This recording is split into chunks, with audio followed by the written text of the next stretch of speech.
révélé lors de la 11e saison de Secret Story, Benoît et Charlène ont annoncé une triste nouvelle au sujet de leur fils de 3 ans.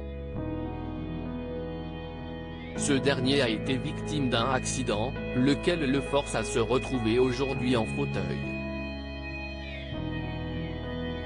Si est-il l'histoire d'un couple qui a su séduire les téléspectateurs de TF1 en cachant leur relation. Entrés dans la maison des secrets en 2017 avec un peu d'appréhension, Charlène Lemaire et Benoît Douady en étaient ressortis plus amoureux que jamais après 14 semaines de jeu.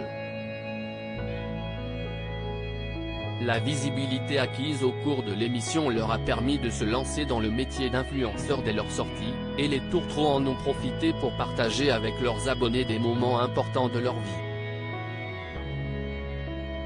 Comme la naissance de leur premier enfant, un garçon nommé Thiam, et l'arrivée prochaine d'une petite fille.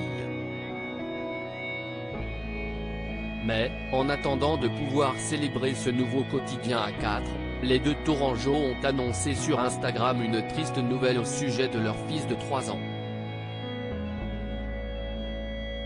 Le moral en berne, Benoît a raconté le regrettable accident domestique dont a été victime son fils.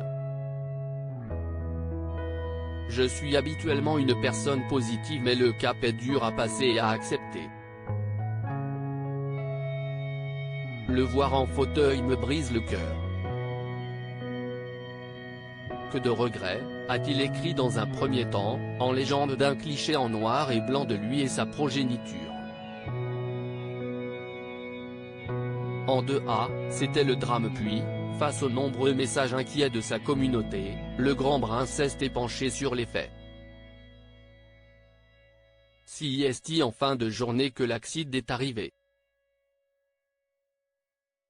Je lui avais promis depuis un moment d'acheter un vélo pour aller me promener avec lui dans la campagne. Vélo reçu en fin d'après-midi, on part se promener chacun sur son vélo puis, une fois devant la maison, je cède et accepte qu'il monte derrière moi sur le porte-bagages pour lui faire plaisir. L'aller s'est parfaitement passé, un très bon moment père-fils mais voilà, à quelques mètres de la maison sur le retour, Thiam s'est pris le pied dans les rayons de la roue du vélo. En 2A, c'était le drame, l'accident, a-t-il raconté, se sentant coupable de cet accroc.